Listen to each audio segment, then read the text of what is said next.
Hey you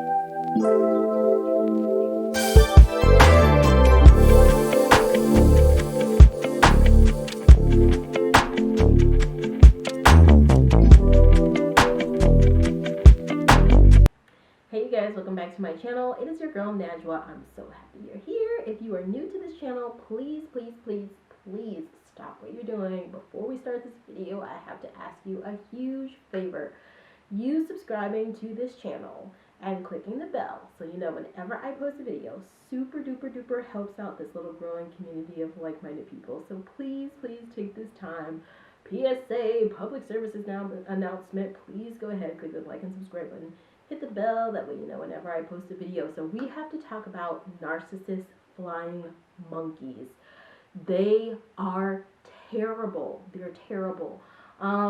What's so insidious about it is that I feel like at least 40%, 30-40% of narcissists flying monkeys don't realize that they're flying monkeys. I have here an interview with a woman from Psychology Today where she talks about being a flying monkey and how it really turned her into a person that she didn't recognize.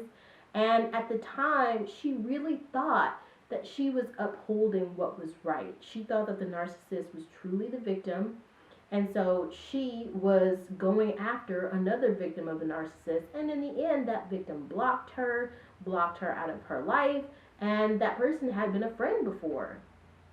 And even up until this day, even now that she has tried to go and make amends with this person, he's just gone.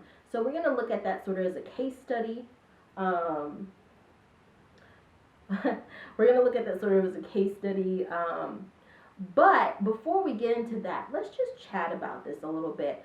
So flying monkeys are basically the narcissist's little minions. You guys know all about them. They do the narcissist's dirty work. They go out, the narcissist, try to say that like 15 times fast. Narcissist. They go out and smear on behalf of the narcissist. They gossip about you on behalf of the narcissist.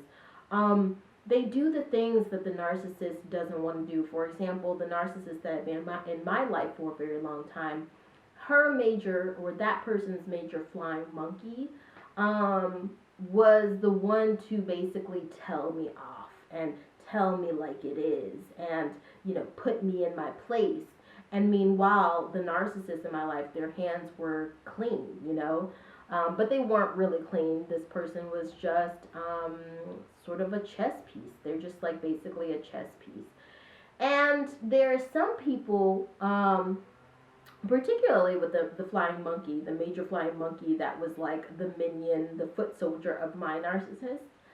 I think that they were also a little mini narcissist in their own regard. And this lady, they call her Jennifer, but of course that's like a pseudonym.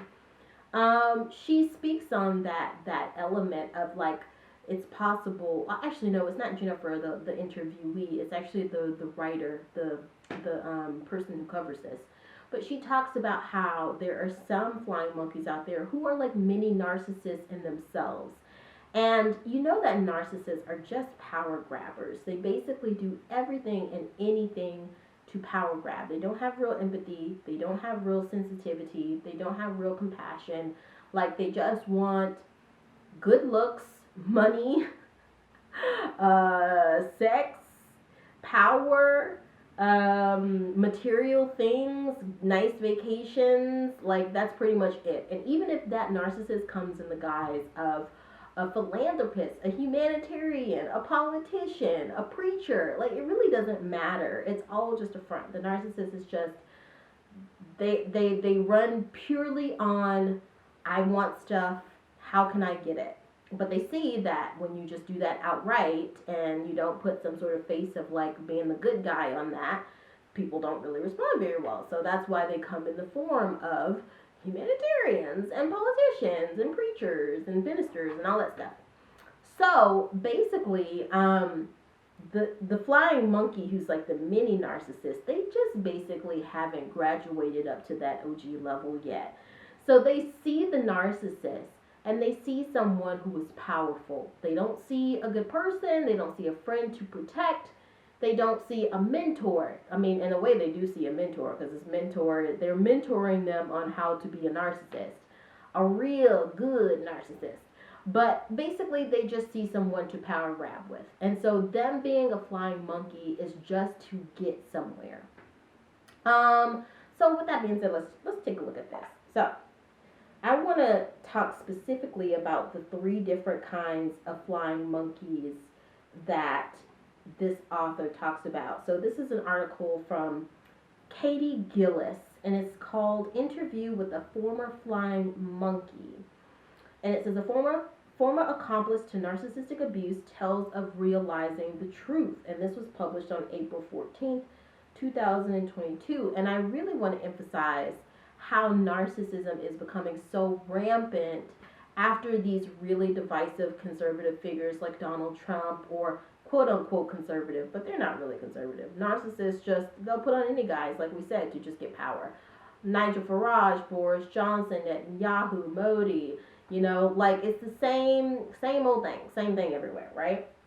And, they have done so much hard, tedious, long run long con work to basically indoctrinate people into believing that they are the victims, that they are the good guys, and that's how narcissism works. It's why right now narcissism is just so rampant in our society, and it's something needs to be done about it. What we're doing right here, talking about it, being survivors of narcissistic abuse, going about our boss game, going on our missions, continuing to have empathy and compassion for people, even though these terrible people did not have it for us. That is and spreading awareness, talking amongst ourselves, preventing the next generation from falling down the same pitfalls as us. That's what's going to eliminate this selfish, power-hungry, greedy, authoritarian, narcissistic sort of view that we've gotten in. So Katie Gillis says, named after the scary characters who followed the Wicked Witch and the Wizard of Oz, flying monkey is a term coined by mental health professionals to describe the people who side with a narcissist, participating in abuse by proxy as they participate in smear campaigns and otherwise reinforce their sense of control and contribute to their supply. Some become flying monkeys simply by believing a narcissist's false narrative. Sometimes flying monkeys are victims themselves, trapped by the lies of a narcissist. Other times, they're like many narcissists, not caring about the damage they are doing. So, listen to that right there. Listen to that right there. If you look at that, there's basically 3 different narcissists that Gillis is describing here. Some that fall for the narcissist's fake victim act, and they actually think that they're helping someone. Some who are victims themselves, some who quite literally are like the empath, but they're attacking another empath on behalf of the narcissist. And then finally, that mini narcissist. Now, the ones that I think we really can't excuse their behavior are the mini narcissists. The ones who have basically fallen prey to the narcissist's bad behavior and, well, actually the narcissist's false narrative, those are the ones that we should have sympathy for. Those are the ones who are like us. It's like they didn't know that they were wreaking havoc by proxy for the narcissist, because the narcissist wasn't actually this wonderful human being that they thought they were, but they were creating a false narrative. So some of them are empaths themselves and they got abused and they fell for the false narrative, and then others are just trapped in a cycle of abuse. Like they actually are being abused by the narcissist, and they in turn go and abuse other people on behalf of the narcissist. The second one of those, I think we should have a little bit less sensitivity for them. Really the first ones where they really just, they were good, kind-hearted people. And they actually just thought that the narcissist really was a victim, because the major narcissist that was in my life for 10 years, I really just thought that this person was a sweet, beautiful spirit, sweet soul, a sensitive, kind soul. I thought that this person was someone who was very intelligent, someone who was very much a pillar of the community and a humanitarian.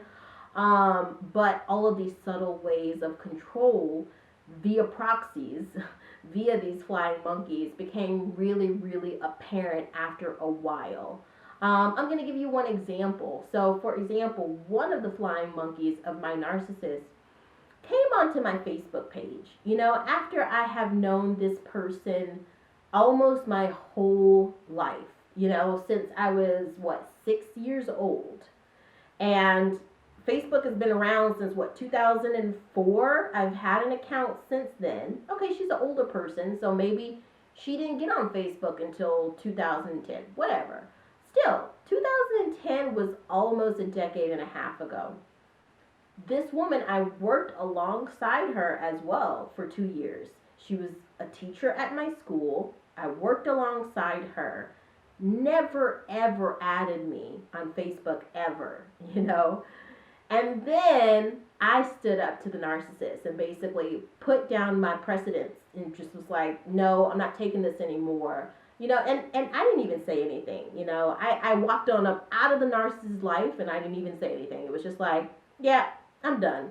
You done gaslit and made me look like I got anger issues, I got problems. Knowing you, I gained 100 pounds. I just lost myself, or you at least attempted to make me lose myself. I started just looking at myself not in the same way. I felt like I lost myself to a certain extent to this person. And then I was just like, I'm done. Peace out. I'm bouncing. And when I bounced, this flying monkey that I described, who's been in my life, basically my whole life, added me on Facebook. And y'all, I recently deactivated my Facebook and Instagram account. Not my, YouTube account. Like, not the one associated with this channel. But my personal account, I was like, no, too many flying monkeys. Sometimes those flying monkeys can be your own friends and family, y'all. I'm telling you, narcissism is rampant.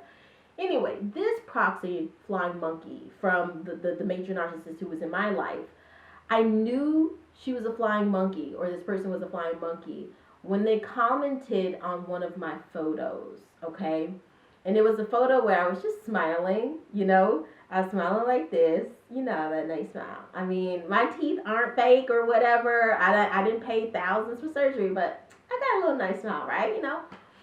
So I was smiling, and I said, this is me at the prospect of Donald Trump dropping the soap really soon, or something like that, And this person, who I know likely has similar political outlooks as me, didn't even really comment on the caption, didn't, join that conversation around that topic or anything. They just said, oh, you cute. Just like that. OHUYOU, cute. CUTE. Oh, you cute. And again, this person did not add me on Facebook until I cut the narcissist out of my life. So there, you just have a flying monkey, and when I go and I think about all of the stories that narcissist probably had been spinning with these flying monkeys, in those stories, I was a villain, I was inconsiderate, I crushed this person's emotions, I stomped all over her feelings, I used her, I'm an abuser, I'm the narcissist. She's probably going around, the narcissist is probably going around spreading the idea that I'm the narcissist. But that's just how the flying monkeys work. This person that I'm talking about, I feel like this person is the mini narcissist. This person who came on my Facebook page and said, oh, you cute. This person is the one who don't have as much power as a narcissist quite yet, but they see that power source and they're willing to play along with the false victim narrative to get to that place. Child, I didn't even respond to that comment. That's one of the things that you really have to do with the flying monkeys, is just, you go no contact the exact same way that you go with the narcissist. But anyway, so listen to this. A self-proclaimed former flying monkey, whom I will call Jessica, has agreed to an interview.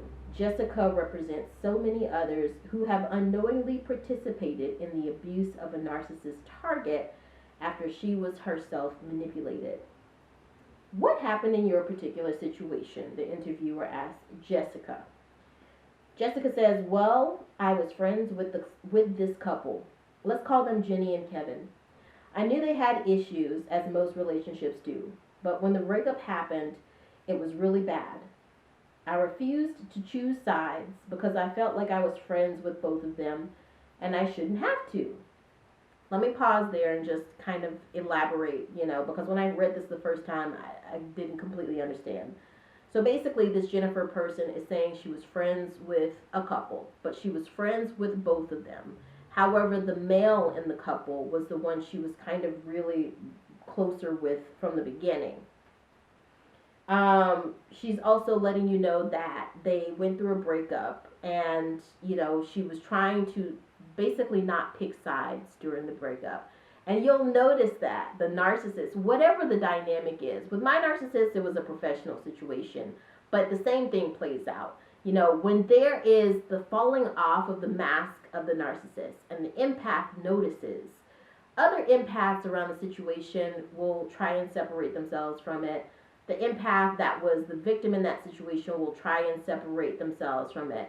But the flying monkeys, the ones who bought into the false narrative of the narcissist, the narcissist will really hone in. It'll just globber onto those people because they really have to reinforce to someone, anyone who will believe it, that they really were the victims here. So let's keep going. Soon Kevin realized that I was still talking to and hanging out with Jenny, and he ended our friendship. He just sent me a short message wishing me well and deleted and blocked me on all social media. Well, at least he was nice enough to say bye before he left. That would have been me back in like 2008, 2009, maybe 2014, but nah. I'm just like, peace out, bye. I think now that he was probably doing the best thing for his situation. And you hear that. She's able to admit this now. Now, the mini narcissist, this is someone who clearly was a flying monkey who bought into the false narrative. She is that first version, that first person. The third personality, the mini narcissist, there is no reasoning with them. But in the moment, I took that as further proof that he was the toxic one. I thought he was trying to get me to choose sides because Jenny didn't seem to want me to stop talking to him at all. In fact, she seemed to enjoy that I was in contact with him and encouraged it and would ask me about our conversations and pry for details about him. This sounds so familiar, again, from my narcissistic, kind of situation.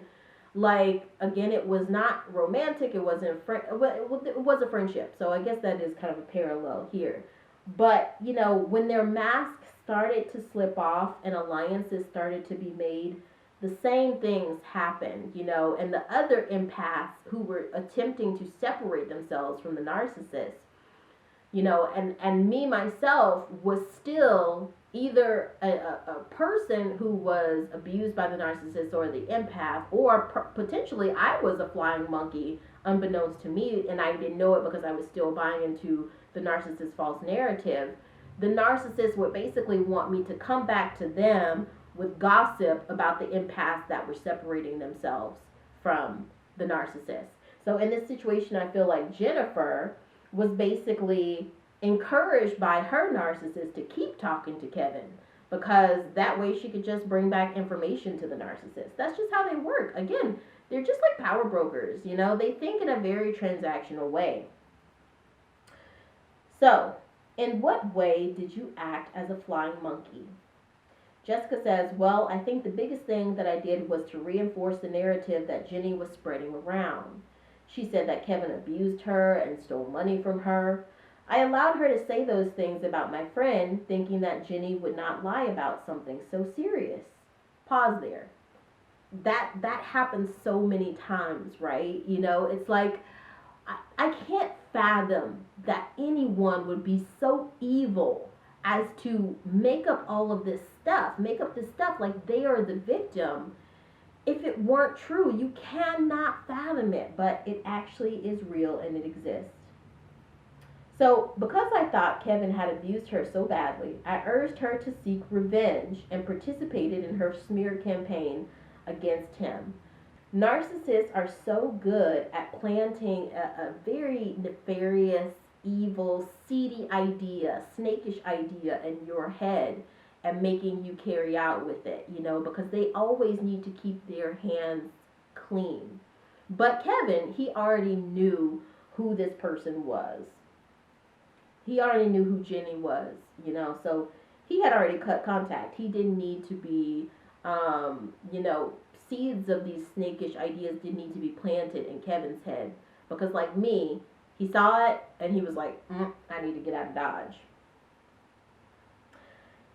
Jennifer says, I helped her create fake names to look him up on social media, drove by his house to see who he was with, and reported this information back to her, and encouraged her to file false police reports against him to tarnish his reputation. That right there is crazy. And does it sound like anything familiar? Does it not sound like these crazy MAGA Republicans? Does it not sound like Moms for Liberty? Go back and look at my video about Moms for Liberty. Or Ron DeSantis, MAGA Republicans, whatever. Does it not sound like them? Rolling up to people's houses, sending threats, Facebook stalking, posting people's home addresses on social media. Narcissists are evil. They really are truly evil. Even therapists have a hard time working with them. The only ones who have any hope is like a small sliver, like 10%, who can go to therapy and really, really grow from it. Check out Mentalhealth on TikTok and YouTube. He's an example of a self-aware narcissist who really, really got the help that they needed, and they were able to grow. So Jennifer goes on to say, she had spun the story to make it look like she was wronged partly, so at the time I thought it was normal behavior. We all look up our exes on social media, right? I didn't think anything of it, but my friend walked away thinking it was creepy. She could see through it because she was not under the spell, okay? And you have that too. The narcissist in my life, like something in back of my backbone would not let me get very close to this woman. And, loved ones in my life also would not get very close to them, even though I would introduce them to this person and be like, they're amazing. You have to meet this person. But all of them kind of Teflon fell off, and I just was like, what? Why don't they understand how amazing this person is? So, I'm going to skip on down. It says, how did you get out? Jessica says, I just started distancing myself from Jenny. I stopped returning calls and texts as fast. I declined offers for social outings. Eventually, I stopped responding altogether. I guess you could say I went no contact. No contact is the only way, I'm telling you. When Jenny turned on me, it fully confirmed what I had been suspecting. As I was experiencing my own smear campaign, I developed more understanding of what she had been putting Kevin through. You really don't understand it until you get put through it yourself. She made calls to mutual friends about me, called my former employer. Basically, all of the things I had watched her do to Kevin, never thinking she would do them to me. And then finally it says, knowing what you know now, how do you recommend targets repel flying monkeys? Jessica says, the fact that Kevin blocked me on all avenues made me unable to get information from him, which protected him, of course. Over time, I began to see that was not toxic behavior. It was actually putting up a boundary. Pause there, guys. Boundaries don't have to be these, long, drawn-out conversations where you say, I want to have a conversation about boundaries. This is what I would like from you, etc., etc., etc., etc. it could literally just be blocking. Go no contact. You even with flying monkeys, even flying monkeys who were victims themselves. Kevin might come back around, but for right now, that betrayal is deep, and she expresses that. So listen to this here. Other ways that showed me that he was not the toxic one were that he never badmouthed Jenny. Even when talking about the situation, he shared that he was scared of her actions, but never insulted her or seemed out for revenge. You realize, like, there's fear. There's fear that, like, if you say something just the wrong way that doesn't absolutely glorify everything that they say, they honestly might snap. And if they don't do that, they're gonna push you to a point where you're gonna want to unalive yourself. That's the end game here, is total destruction of the empath. That's why Kevin got out, and eventually that's why Jennifer got out, is because the only way it ends is by you unaliving yourself or them doing it. So it will get dangerous. That's that fear mechanism that's inside of you. It's not just random. So even when he was talking about the situation, he shared that he was scared of her actions but never insulted her or seemed out for revenge. The last thing, just try to live your life. Moving on in peace is a sign of strong character and maturity and will be noticed. I tried to reach out to Kevin recently, but I think the damage was already done. I just hope others can learn from my mistake. And we'll end it there. Guys, Jennifer isn't alone there. We all of us who are survivors of narcissistic abuse, we all made that mistake. Many people in today's age, we live in a narcissistic age, so many people are making that mistake. But the more we talk about this stuff, the more we talk about how awesome, yes, I said it, how freaking awesome we are for having even survived it. Like, that right there alone is commendable. So maybe you might have burned some bridges in that process, and you really, really might regret that. But you can learn from it, and you can help that next person, that next generation. I'm hopeful, right? We live in such a narcissistic generation right now. But I'm hopeful with this next younger generation that's come in, this will be less of a problem because we would have had these important conversations. So tell me about your flying monkeys. I really want to know about it. Put it in the comments. Don't be shy now. I know that this stuff is sometimes hard to talk about. I know that you feel like you'll get judged. A lot of my narcissistic videos, my videos on the narcissist, get down votes. Those people themselves they might be on the narcissistic spectrum. But, we have to talk about these things because it's what creates survivors. So put them in the comments.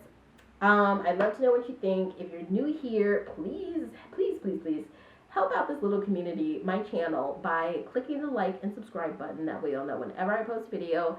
I'll see you guys next time. Bye.